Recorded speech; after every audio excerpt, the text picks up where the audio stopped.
अरे उनको रोकिए मत, उनका इतना उत्साह है।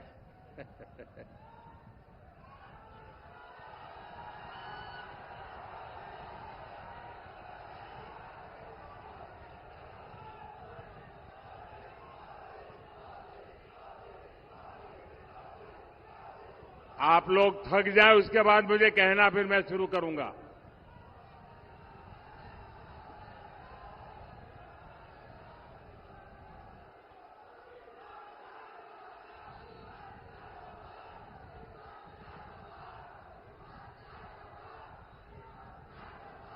अब मैं शुरू करूं? अब मैं शुरू करूं?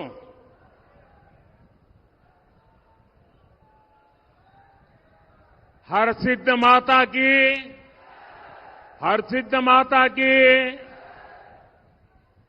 भारत माता की, भारत माता की। आज सागर की धरती पर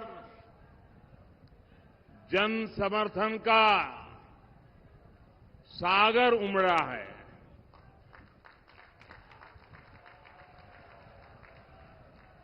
पिछली बार आपने यहां से भाजपा को रिकॉर्ड वोटों से जिताया था। साहब, मैंने आपका चित्र देख लिया। आप बैठ जाएंगे तो अच्छा होगा, ताकि पीछे लोगों को रोक रहे हैं आप। नहीं, आप अपने पास ही रखिए, यहां कार्यालय में दे देना, कार्यालय में दे देना। पिछले बार आपने रिकॉर्ड वोटों से जिताया था। सागर ने फिर मन बना लिया है। फिर एक बार, फिर एक बार, जरा मैं इधर पूछूं, फिर एक बार, फिर एक बार। साथियों, देश के विकास के लिए एक स्थिर और मजबूत सरकार कितनी जरूरी होती है, ये मध्य प्रदेश और सागर के लोग बहुत अच्छे से जानते हैं। विकास तब होता है जब सही नीतियां हो, सही विजन हो। इसलिए देश हो या मध्य प्रदेश, विकास तभी आया जब कांग्रेस गई और भाजपा आई।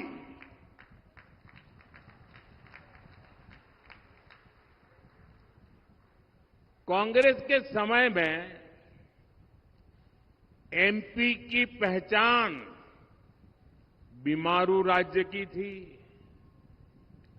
आज वही मध्य प्रदेश बीजेपी सरकार में विकास की नई ऊंचाइयां छू रहा है।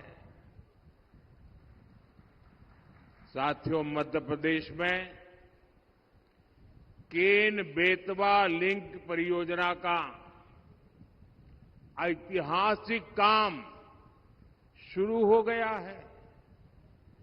सिंचाई के लिए बंडा बृहद सिंचाई परियोजना का काम भी बीजेपी सरकार ने करवाया है। मध्य प्रदेश में अच्छे हाईवेज का पूरा नेटवर्क बनाया जा रहा है।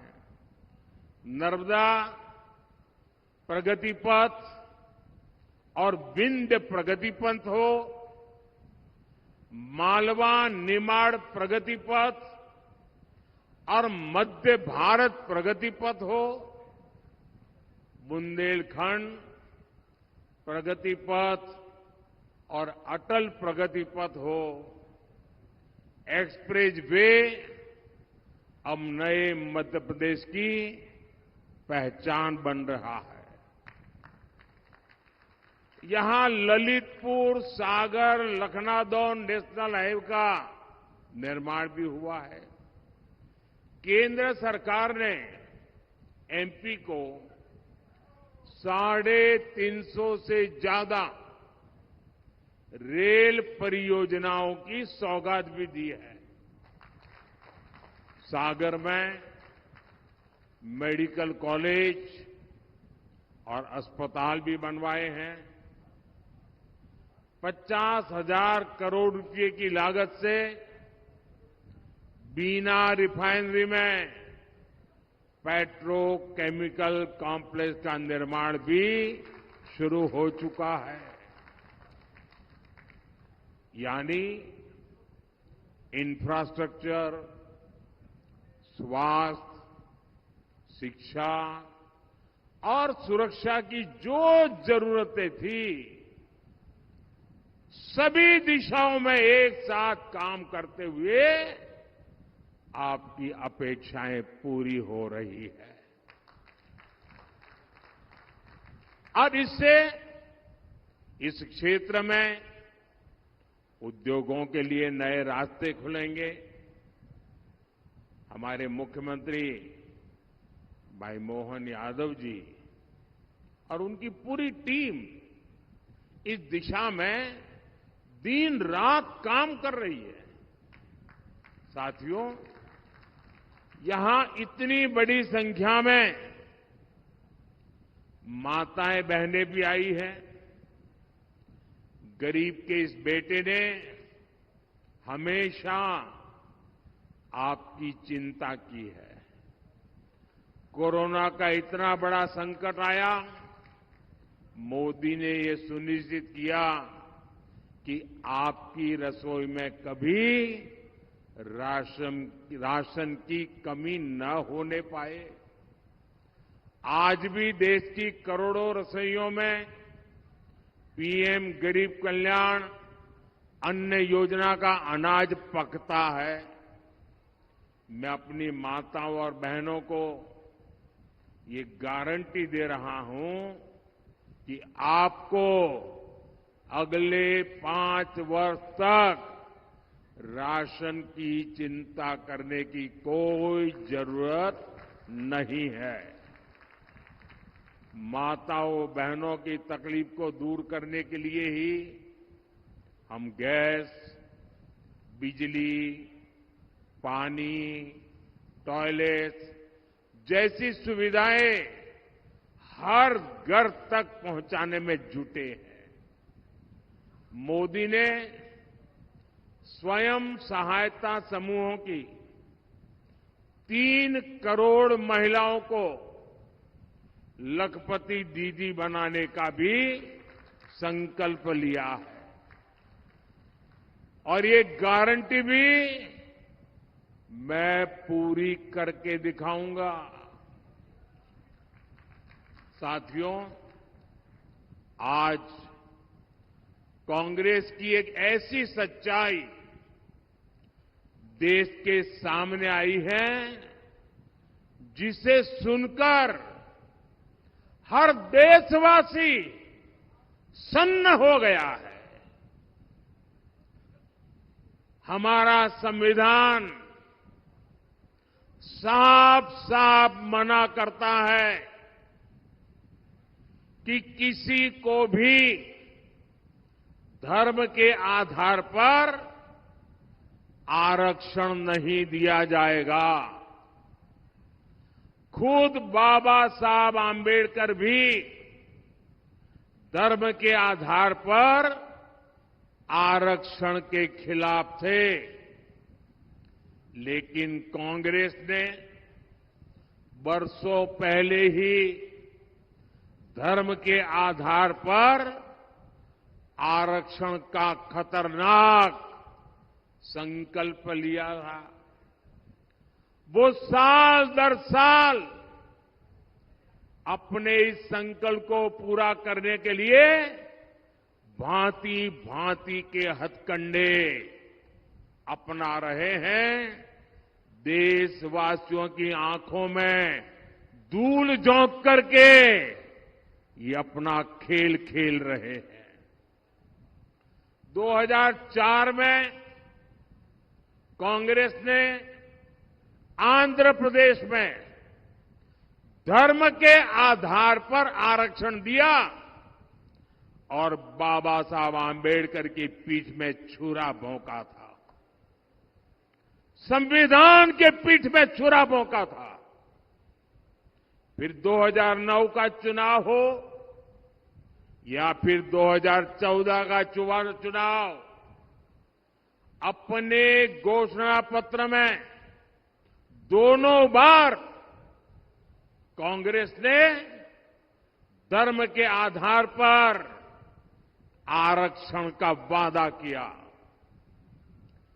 कांग्रेस की तैयारी है कि एससी, एसटी, ओबीसी का 15% कोटा काट दिया जाए और फिर धर्म के आधार पर आरक्षण लागू हो। पिछली बार कर्नाटका में जब कांग्रेस की सरकार थी तो उसने धर्म के आधार पर रिजर्वेशन दिया था।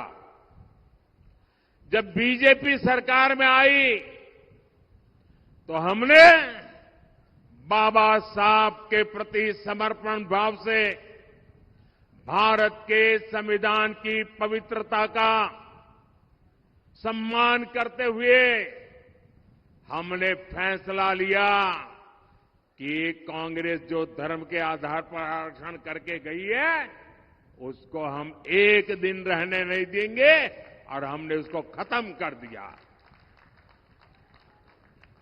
अब एक बार फिर कर्नाटका में कांग्रेस ने धर्म के आधार पर आरक्षण दे दिया है और इसके लिए उन्होंने पिछले दरवाजे से गैर कानूनी तरीके से एक चालाकी की है। ओबीसी समाज की आंख में धूल झोंकने का गुनाहित कृत्य किया है और इसके लिए उसने मुसलमान की सभी जातियों को एक ही कागज निकालकर सबको ओबीसी कोटा में डाल दिया। कांग्रेस इन सबको ओबीसी कोटा में डाल करके ओबीसी को जो हक मिलता था उसका बहुत बड़ा हिस्सा उसने छीन लिया और धर्म के आधार पर दे दिया। कांग्रेस यही फॉर्मूला पूरे देश में लागू करना चाहती है। आप मुझे बताइए, क्या ये लागू देना चाहिए? क्या इसको रोकना चाहिए कि नहीं रोकना चाहिए? इनके खतरनाक मंसूबों को खत्म करना चाहिए कि नहीं करना चाहिए? पूरी ताकत से देशवासियों को जगाना चाहिए कि नहीं जगाना चाहिए? साथियों, चुनाव तो आएंगे जाएंगे, लेकिन एक खतरनाक खेल आपकी आने वाली पीढ़ियों को तबाह कर देगा। ओबीसी वर्ग की सबसे बड़ी दुश्मन है कांग्रेस, जिसने ओबीसी से उनका हक छीन लिया है। कांग्रेस ने सामाजिक न्याय की हत्या की है। कांग्रेस ने संविधान की भावना को ठोकर पहुंचाई है। कांग्रेस ने बाबा साहब का घोर अपमान किया है। साथियों, ये मुझे सवाल पूछते हैं 400 पार 400 पार क्यों? मैं जवाब देता हूं, आप जो राज्यों में हथकंडे अपना रहे हो, दलितों के, आदिवासियों के, ओबीसी के आरक्षण चोरी करने का जो खेल खेल रहे हो, उसे लूटने का खेल खेल रहे हो, आपके ये खेल बंद करने के लिए, हमेशा बंद करने के लिए, आपके मंसूबों को हमेशा हमेशा ताला लगाने के लिए मोदी को 400 पार चाहिए। मुझे दलितों के आरक्षण की रक्षा करनी है, मुझे आदिवासियों के आरक्षण की रक्षा करनी है, मुझे ओबीसी के आरक्षण की रक्षा करनी है। और मैं स्वयं उस समाज से आया हूं, इसलिए मैं आपको कहता हूं, मैं इस दर्द को जानता हूं और मैं आपको रक्षण दे करके ही रहूंगा और इसलिए मुझे आपका साथ चाहिए। साथियों, आपको चोट पहुंचाने के लिए कांग्रेस इतने पर ही नहीं रुक रही। कांग्रेस आपकी संपत्ति भी छीनना चाहती है। कांग्रेस एक्सरे कराने वाली, एक्सरे मालूम है ना, उनके नेता बोल रहे एक्सरे करेंगे और आपके लॉकर में क्या पड़ा है वो खोज के निकालेंगे, आपके घर में क्या पड़ा है वो खोज के निकालेंगे। अगर माताओं बहनों ने थोड़ी पूंजी बचाई होगी और अनाज के डिब्बे में रखती हैं तो एक्सरे करके वो भी खोज के निकालेंगे। लॉकर में रखे आपके गहने हो, महिलाओं का मंगलसूत्र हो, कांग्रेस सब कुछ खोजने में लगेगी और फिर कहती है हम इसे छीन लेंगे और फिर उसको बांट देंगे। आपको ये मंजूर है क्या? जरा मुझे पूरी ताकत से बताइए, अगर मेरा विषय समझते हो तो ये आपको मंजूर है क्या? आपके पास अगर एक घर गांव में है और एक घर आपने शहर में ले लिया, दो घर है तो एक घर कांग्रेस ले लेगी, कांग्रेस की सरकार ले लेगी। अगर आपके पास दो गाड़ी है तो एक गाड़ी कांग्रेस की सरकार ले लेगी। ये उन्होंने घोषित किया है। क्या आपको ये मंजूर है क्या? ये करने देंगे क्या? आपसे ये सब कुछ छीनकर कांग्रेस अपने वोट बैंक को देना चाहती है। साथियों, इतना ही नहीं, कांग्रेस ने तो आज एक और पत्ता खोल दिया है। उनका हिडन एजेंडा बाहर आया है। आज उन्होंने कहा है इनहेरिटेंस टैक्स, यानी विरासत में भी। अब आप देखिए, हमारे देश में तो दादा दादी नाना नानी भी कुछ बचा के रखते हैं, खुद कभी उसका खर्चा नहीं करते। क्यों? उनके मन में रहता है पोता पोती बड़े होंगे ना, उनकी शादी में काम आएगा, नाती बड़ा होगा तो उसके काम आएगा। वो संपत्ति को बचाते हैं, अनाप शनाप खर्चा मौज मजा में नहीं करते हैं।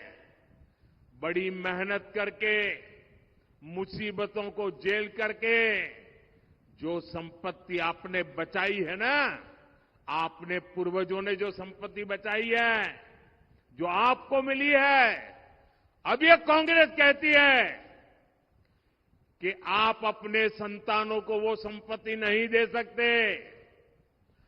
करीब करीब आधी संपत्ति कांग्रेस की सरकार बनेगी तो कानूनन आपसे लूट लेगी। जो संपत्ति आप अपने बच्चों को देना चाहते हैं, उस पर भी कांग्रेस टैक्स लगा करके लूट लेगी। आप कल्पना कर सकते हैं, कांग्रेस भारत के सामाजिक मूल्यों, भारत के समाज की भावनाओं से कितना कट चुकी है। कांग्रेस को भारत के पारिवारिक मूल्यों तक का अंदाजा नहीं रहा है। घर के बड़े बुजुर्ग जीवन भर कुछ न कुछ जोड़ते हैं ताकि अगली पीढ़ियों को देंगे, पोती नाती को देंगे। और यही हमारे देश की परंपरा है, स्वभाव है, संस्कृति है। हम भारतीय जरूरत है के हिसाब से खर्च करते हैं, पैसे बचाने की कोशिश करते हैं। कांग्रेस पीढ़ी दर पीढ़ी चलने वाली इस बचत पर भी, इस संपत्ति पर भी उसकी नजरें हैं, लूटना चाहती है। यानी कांग्रेस का मंत्र है, कांग्रेस का मंत्र है, ये याद रखना, घर घर पहुंचाना। मेरी बात पहुंचाओगे घर घर? मेरी बात घर घर पहुंचाओगे?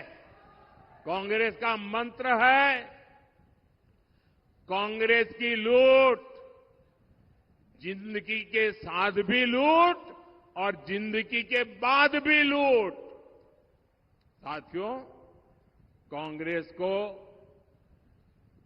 देश के संविधान से नफरत है, इनको भारत की पहचान से नफरत है। इसलिए ये हर उस प्रोजेक्ट पर काम कर रहे हैं जिससे देश कमजोर हो, देश की साख कमजोर हो।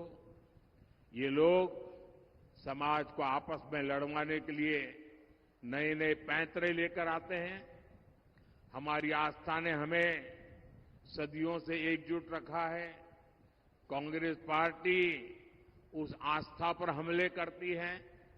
अयोध्या में प्रभु राम का राम मंदिर प्राण प्रतिष्ठा के समय कांग्रेस ने क्या किया, पूरे देश ने देखा।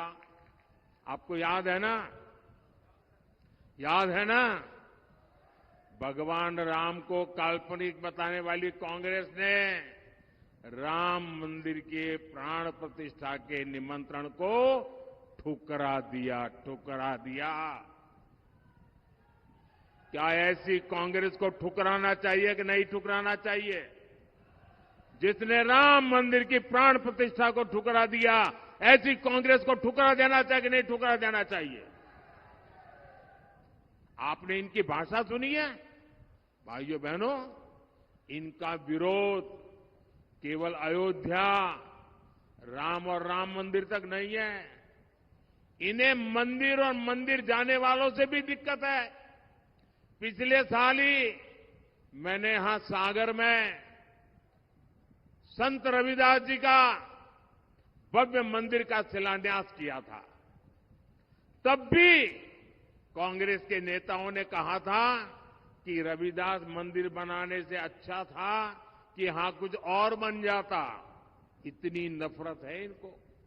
कांग्रेस को एक महान दलित संत का मंदिर भी बर्दाश्त नहीं होता। ऐसी सोच वाली कांग्रेस को एमपी से दूर रखने में ही भलाई है। साथियों, 7 मई को आपके पास एक बार फिर मध्य प्रदेश के साथ साथ पूरे देश के भविष्य को संवारने का अवसर है। सागर लोकसभा से बीजेपी ने बहन लता वानखेड़े जी को उम्मीदवार बनाया है। उनको भारी मतों से जिताना है। मैं जानता हूं गर्मी बढ़ रही है।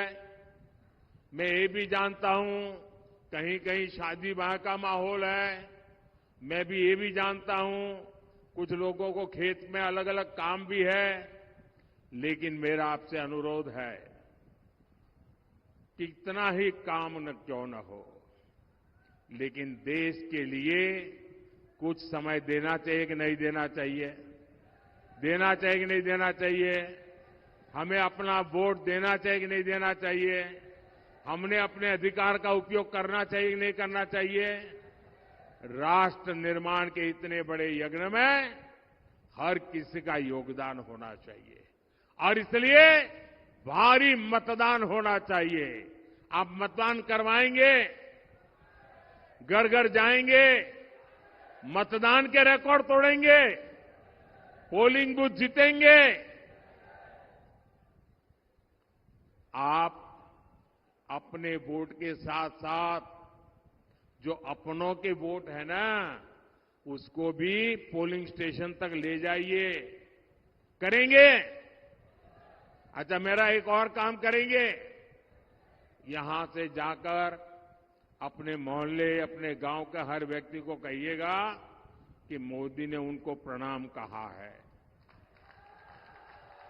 मेरा प्रणाम पहुंचा दोगे?